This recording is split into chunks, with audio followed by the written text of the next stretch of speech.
మమ్మల్ని గొర్రెలు ఇడ్చుకుపోయినట్టు ఇడ్చుకుపోయి పోలీస్ స్టేషన్లో వేసినావు కదా, అప్పుడే మర్చిపోయినావా? మేం ప్రజాస్వామ్యాన్ని నమ్ముతాం, విశ్వసిస్తాం కాబట్టి నీ పర్యటనకు మొత్తానికి ప్రభుత్వమే ఏర్పాట్లు చేసింది. నీ పార్టీ కార్యకర్తలు ఎవడు ఏర్పాట్లు చేయలే. కంప్లీట్గా నీకు రక్షణ కల్పించి ప్రధాన ప్రతిపక్ష నాయకుడికి ఎక్కడికైనా వెళ్ళని, ప్రజల్ని కలవని, ప్రజా సమస్యల మీద మొదటిసారి బయటకు వచ్చిండు. కనీసం ఇట్లనే ఆయన పాపాలు అడుక్కుంటాడేమని చెప్పి అన్ని ఏర్పాట్లు మా మంత్రివర్గం ఏర్పాటు చేసింది. ప్రతి క్షణం నేను ఎక్కడ కూడా ప్రతిపక్ష నాయకుడికి ఇబ్బంది కలగొద్దని మా పోలీస్ అధికారులకు సూచనలు చేసుకుంటే ఆయన పర్యటన అంతా జరగనిచ్చిన. ఒకవేళ మేమే అనుకుంటే నువ్వు ఇంట్లోకి వెళ్ళి బయటకు వెళ్తుంటావా చంద్రశేఖరరావు? మొట్టమొదట నువ్వు ప్రజల దగ్గరికి వెళ్ళడానికి, కలవడానికి, ప్రతిపక్ష నాయకుడిగా నీ బాధ్యత నెరవేర్చడానికి అన్ని రకాలుగా సహకరించినందుకు మా ప్రభుత్వానికి కృతజ్ఞత చెప్పాలి.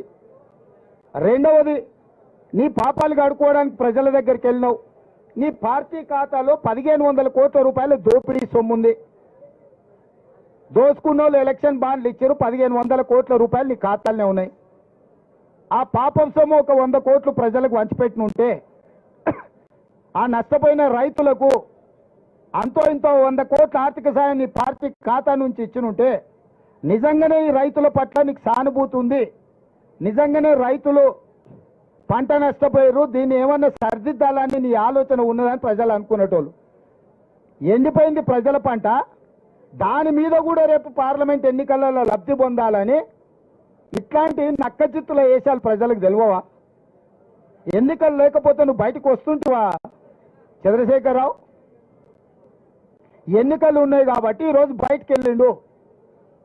ప్రజలు ఏమంటున్నారంటే బొక్కలో దాచుకున్న ఎలుకకు పొగ పెడితే బయటకు వస్తుంది సార్, ఎన్నికలనే పొగ పెట్టినాం కాబట్టి ఎలుక బయటకు వచ్చిందని ప్రజలు అంటున్నారు.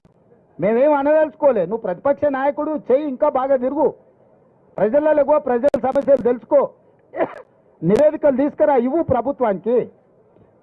నీ సూచనలు ఏమైనా ప్రజలకు ఉపయోగపడతాయంటే 100% మా ప్రభుత్వం వాటిని స్వీకరిస్తుంది.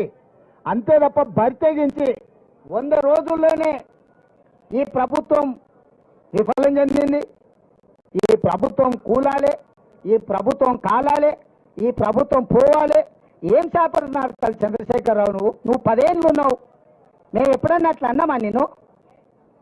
అంటే అస్సలు ఆయనకు ఆగుతలేదు, అధికారం పోయింది అని అంటే ఇక ఎట్లనైనా వేసి తొండో మొండో ఎవరి కాళ్ళైనా పట్టుకొని కుర్చీలో కూర్చోవాలనుకుంటున్నావు, అంత ఆశమాశ అనుకుంటున్నావా? అందుకే విద్యుత్ విషయంలో కానీ, సాగునీరు విషయంలో కానీ, రైతు బంధు విషయంలో కానీ, రైతు బీమా విషయంలో కానీ, గిట్టుబాటు ధర విషయంలో కానీ వరి కోతలు మొదలై ఇంకా పూర్తి స్థాయిలో కానేలేదు. అప్పుడే 7000 పైచిలకు కొనుగోలు కేంద్రాలను ఐకేపీ కేంద్రాలు మేము తెరిచినాం, వాళ్ళు అసలు తెరవనే లేదంటున్నారు. నీలాక క్వింటాల్కు 10 కిలోలు కమిషన్లు కొట్టే విధానం ఉండదు మా దగ్గర. ఎవడన్నా వేసిందంటే తిత్తి తీస్తాం.